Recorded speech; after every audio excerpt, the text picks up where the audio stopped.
Thank you, Jackie. Yesterday, our investigative reporter, Amy Wagner, showed you how these cameras, I'm sure you've seen them, often used as baby monitors, can be hacked, giving people access into your home. But these aren't the only things at risk. Anything you have connected to the internet or Wi-Fi can be hacked, compromising your security. Internet expert Dave Hatter joining me this morning. Okay, so first let's talk about this. A lot of people would say, I live in Independence, Kentucky. A criminal can be able to find this, but they can't, correct? Yeah, you're absolutely right, Rob. Unfortunately, there's a search engine, maybe not unfortunately, there's a search engine called Shodan. Its entire purpose is basically to be the Google of devices. It's scouring the internet all the time, trying to find internet-connected devices. And when you hear terms like Internet of Things, it's not just cameras. It's conference room phones, it's traffic cameras, it's red lights, it's anything that has intelligence built in and connected to the internet is being found by this search engine, and hackers then use that search engine to find these devices and try to hack in.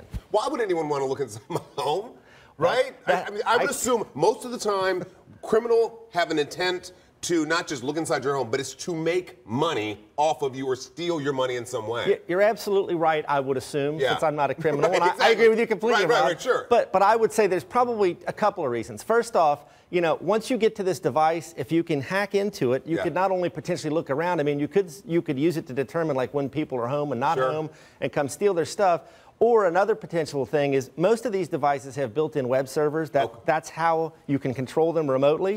And basically, just like any kind of web server or internet-connected device, if you hack into it, you could potentially install some kind of malware on there. And that thing, while it looks like a camera in your house, could be trying to hack into other devices, spreading viruses, doing all kinds of crazy stuff. And the thing is you have to be careful about certain devices because they don't have security built in. Like an iPad, iPhone has security built in there, correct? They're definitely going to be a lot more secure. The problem with a lot of this stuff is, Rob, you know, people, when they built this stuff originally, weren't really thinking security, weren't thinking hackers are going to break into this camera. It's just a camera, right?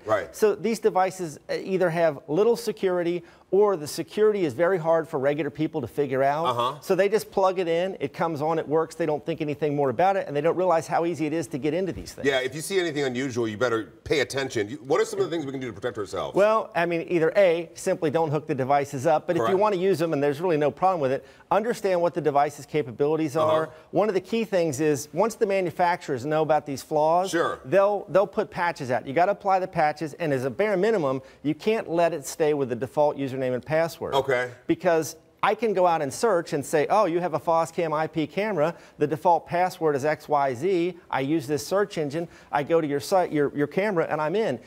With that search engine, you can even search and say what devices are using the default password. And you, honestly, you say to always change up your passwords. In this case, if you find the password of this, you might find the password of that, might want to find the password of that, your bank accounts, all that stuff, That's exactly right. If I can hack into that camera on your network, I can potentially use it as a jumping off point into other devices on your network and get to who knows what. And the thing is, it's like locking your door. I mean, you wouldn't sleep with your door unlocked. You're giving people access into your home. That's exactly right, but people just don't understand. It's education, it's awareness, it's not using the default password. All right. Dave Hatter, always a pleasure talking to you, man. Ditto, Rob. Thank you. How do you like this? That thing is totally awesome. I love it. Very cool. I want to watch, can't wait for the NFL season football to come up. Hey, invite me. Exactly. We have much more straight ahead right here on Fox 19.